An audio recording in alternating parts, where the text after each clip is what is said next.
Hello, hello. This is Sabrina Amina. I am the host of the Feelings Pod, and I'm recording this on July 8th. The weather is very hot, and I turned off the AC just so I could record this transmission. It feels important to me. Maybe it'll resonate with you. We'll see. Today's episode is on love and rejection. And I have talked about rejection. I've talked about love in the past. If you're curious about what I've said about those topics in previous episodes, feel free to take a look at those episodes. Today, I am feeling called to bring together just some of my most recent learnings on the topics of love and rejection. I feel like rejection is something that I've gotten a lot of practice at. And also I've learned a lot about its relationship to love. And so yeah, if rejection feels like something that you struggle with lately, maybe there's some medicine. Maybe there's a balm here. Balm. I feel like when I say balm, people think I'm saying B-O-M-B, but I'm saying B-A-L-M. Balm, a balm, like balmy, like. Okay, I just feel like I had to make that explicitly clear. So, in my morning pages today, I had a lot to say about this topic, and I think what I'll do is I'll just say a few words, and then I think I might just read from my writing. But basically, like I said, it almost feels funny to me now to say, oh, I've dealt with a lot of rejection, because maybe what I've always perceived as rejection was just like something else. It's like misalignment or misunderstanding, or just like the connection you thought was here is not, or the connection you desire is just not available. So kind of having these shifts in understanding has given me a lot more like, I mean, it still hurts, but it also creates a little bit more ease and like, okay, my sister does not want to talk to me. Ouch. I haven't heard from her since 2019, despite my efforts to like reach out and connect, and there's just a wall there, at least what I'm perceiving to be a wall, what feels like rejection. And that's painful because my sister is someone that I love and care about. But she's not someone right now who wants to be in connection with me.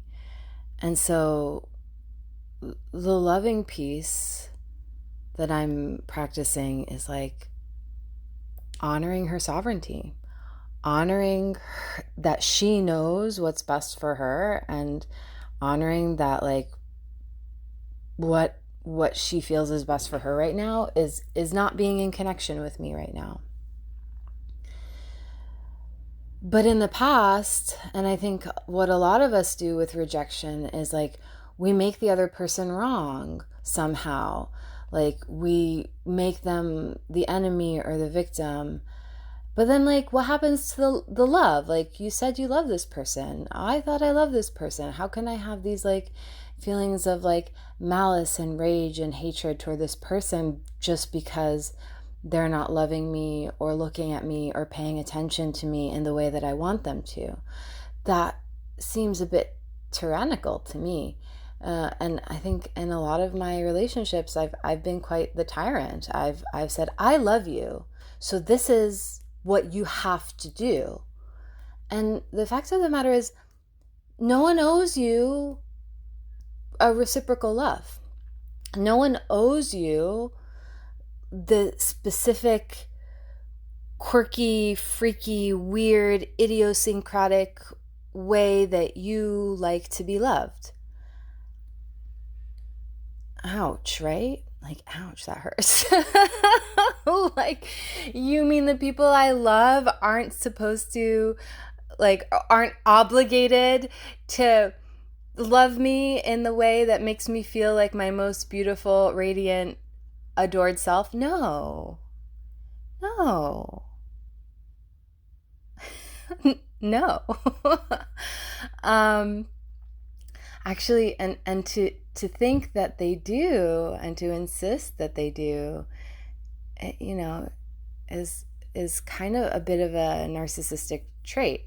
Now, I know that's like a trigger word for a lot of us.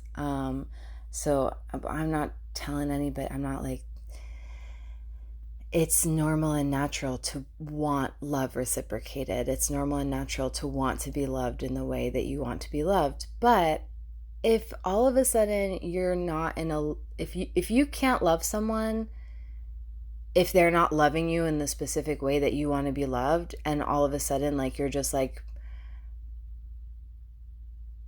moving to manipulate and coerce and punish the person who's supposedly the object of your love, that's not love. We're not practicing love there. Love is this expansive, freeing, I don't know. I mean, are there really words? Are there really words? What love is not, it's not control, manipulation, coercion, punishment. Love is source. Love is everything. I mean, there's a reason why people have such difficulty defining it, but if there's a feeling of contraction, that feeling is when we're separate from love, or when we forget our connection to love. Love is not about controlling.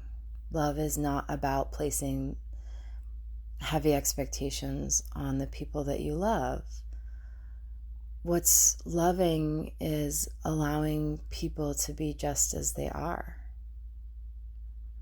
Unless, of course, their way of being is in some way causing you harm or is abusive in some way.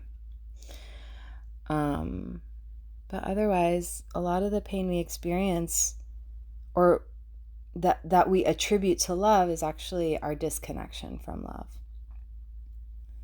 I can still hold love for my sister. I can still love her deeply and immensely and want all of the good things for her, even if I feel rejected by her. Like, that doesn't go away because she doesn't want to talk to me or answer my texts. I can make her wrong. I can make her a villain. I can call her like terrible names. But I like to work with my hurt feelings in a more generative way.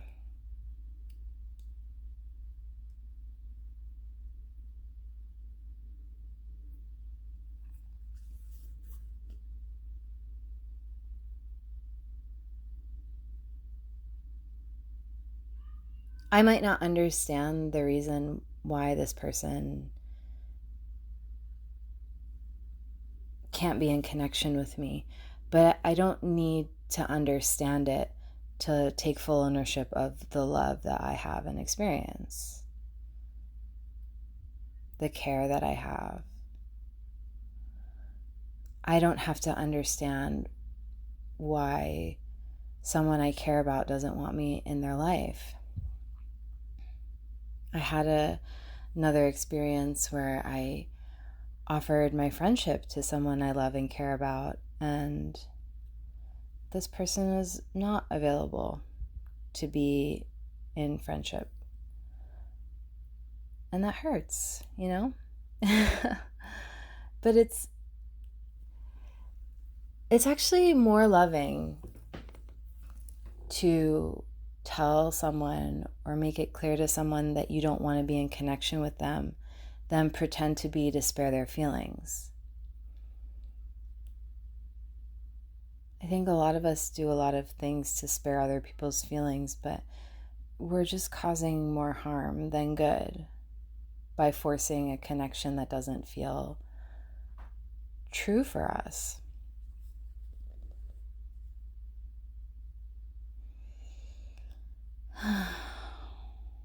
And it's not easy work. It's not easy work because we're beings that want to be held and loved and cared for.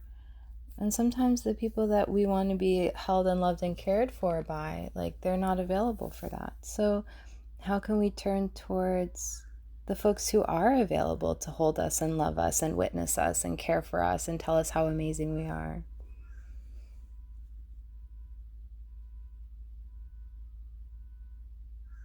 I think that's how we deal with rejection, by really honoring everyone's sovereignty.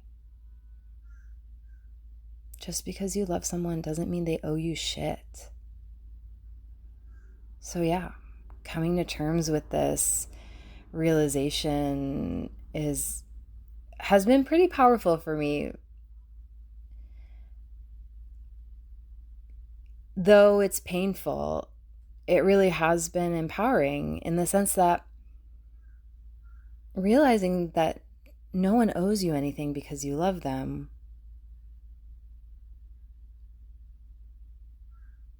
You can let go of the rigid expectations because those are limiting for all of us. Maybe if you were able to let go of the rigid expectations we have of the ones we love, perhaps we could have deeper, more enriching connections with the people we love. Maybe those expectations feel really heavy and burdensome for the person that you love. Wouldn't you want someone you love, wouldn't you want to free them of heavy burdens instead of putting more on them? And that's not to say that your needs and desires are not valid, but not everyone can honor your needs and desires. No one can meet you, not everyone can meet you there.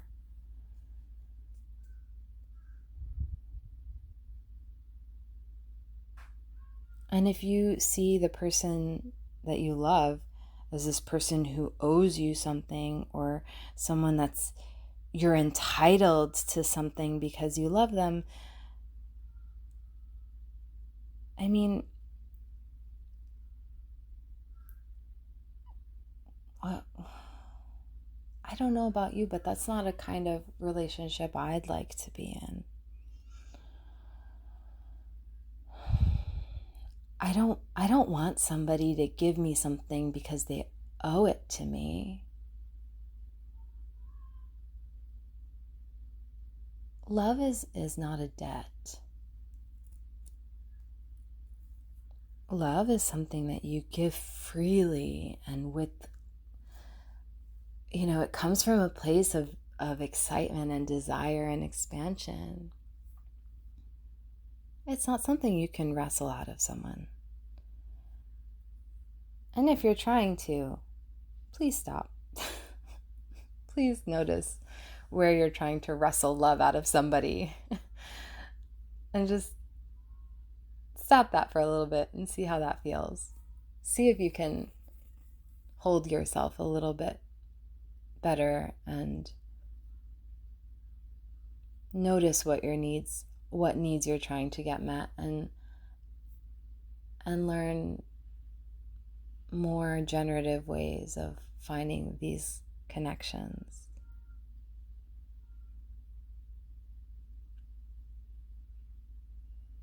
It can be really freeing to think of love in terms of, I love you because you are a person who inspires the experience of love in me. Thank you for offering me this experience of love. And wouldn't it be nice, of course, if love was reciprocated? Of course. Of course it would be. It would be more than nice. Like, when love is reciprocated, it's euphoric and intoxicating and just beautiful.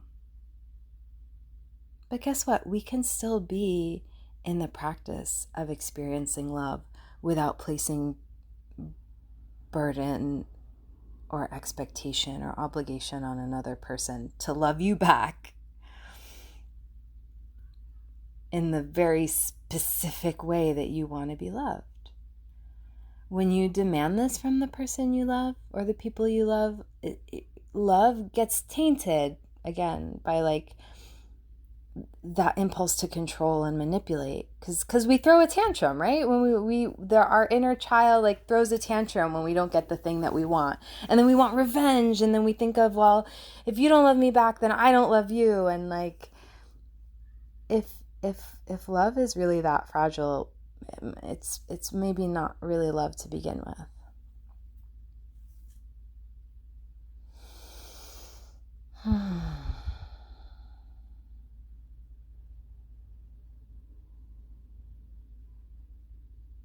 And the person that inspires love in you I'm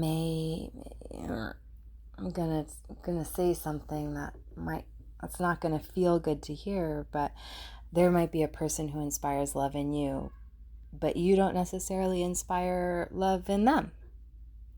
And that's perfectly okay. It's really okay.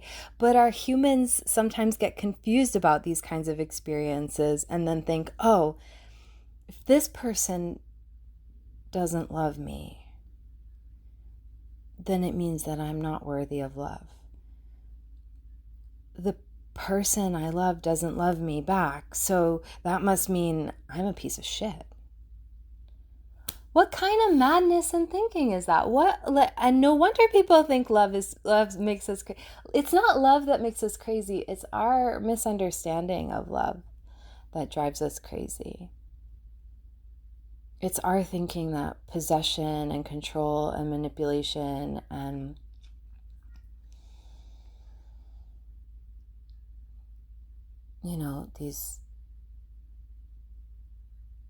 these ways of relating that are actually not love, that somehow our patriarchal capitalist structures have kind of confused us about what love really is.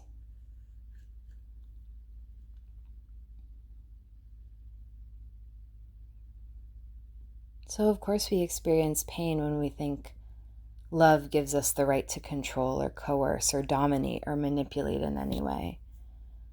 I love fiercely and have experienced deep pain from not being loved in return or feeling unloved because the person I love doesn't seem to love me in the way I like to be loved. Does that make me wrong for loving, or does it make them wrong for loving in a way that doesn't align with what feels loving for me?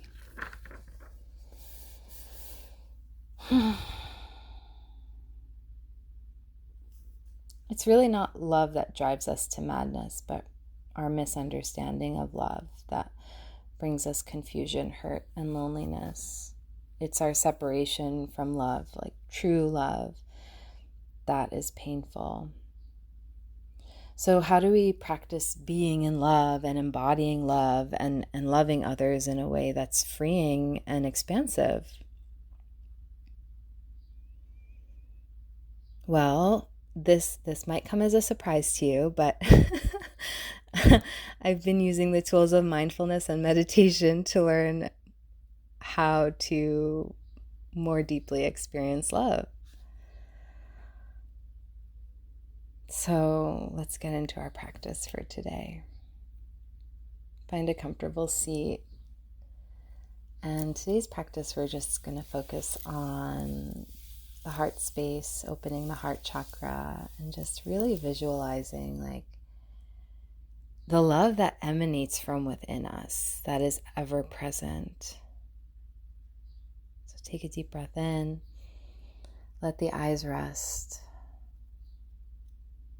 and really tune in to the miracle that is you in this moment. Take a deep breath into the belly and let it out with a sigh. Just find some stillness here. Allow the jaw to soften, allow the shoulders to kind of melt down your back. Imagine your head is as light as a feather floating towards the clouds. And if there are any sticky thoughts that feel a bit burdensome in this moment, just allow them to float up into the clouds and, just give them to God for a little while we focus on our body and our breathing and our beautiful, loving hearts. Take a deep breath in and let it go. And I'd like to invite you to imagine that each breath is a breath of love, a breath that is going to fill you up with love. And every exhale is an exhale that allows you to let go of some burdens, allows you to let go of some heaviness, allows you to let go of anything that is weighing you down in this moment. Take a deep breath in and let it go.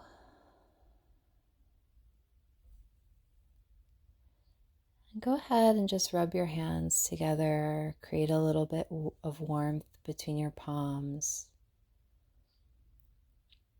When you feel ready, when you feel that friction, when you feel that warmth, bring that warmth to your heart space and firmly place your palm right over your heart, and just feel your heart beat into your palms. And breathe in and out at your own pace with the beat of your heart. And imagine that each heartbeat expands this glow, this pink glow around your heart. With every inhale and exhale, that glow expands outward, filling the chest. Take a deep breath in. Let it go. And that glow continues to radiate outward, expanding through your torso, into your neck and shoulders. That pink glow starts to envelop your entire body. This pink glowing light flows over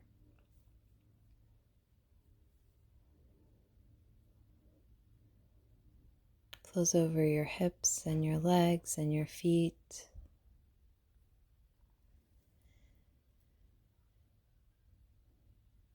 And imagine this pink glow is just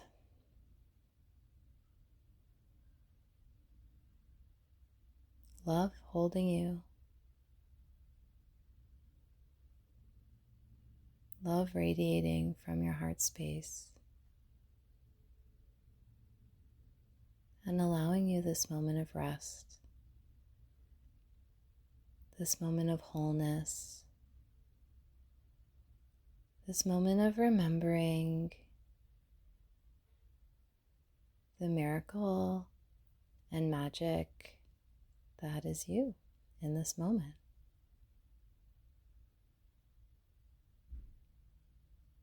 No one like you has ever existed in this way, in this expression, in this moment.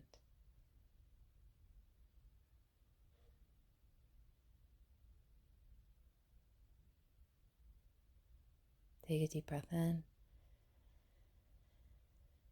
and let it go. Let that radiating, beautiful pink light continue expanding outwards and enveloping this entire room that you're in, or the space that you're in, your immediate surroundings.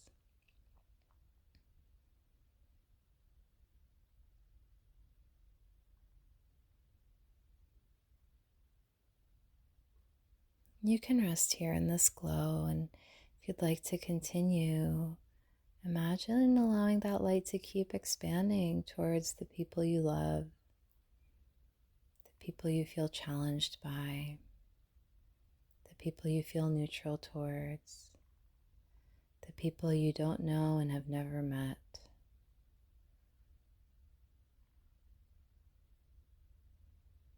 Imagine allowing this love to radiate towards all living beings.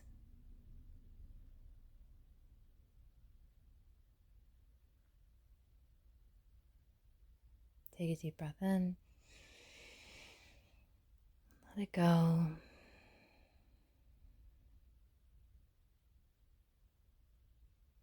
You're welcome to sit here in this glorious, gorgeous pink glow for as long as you like.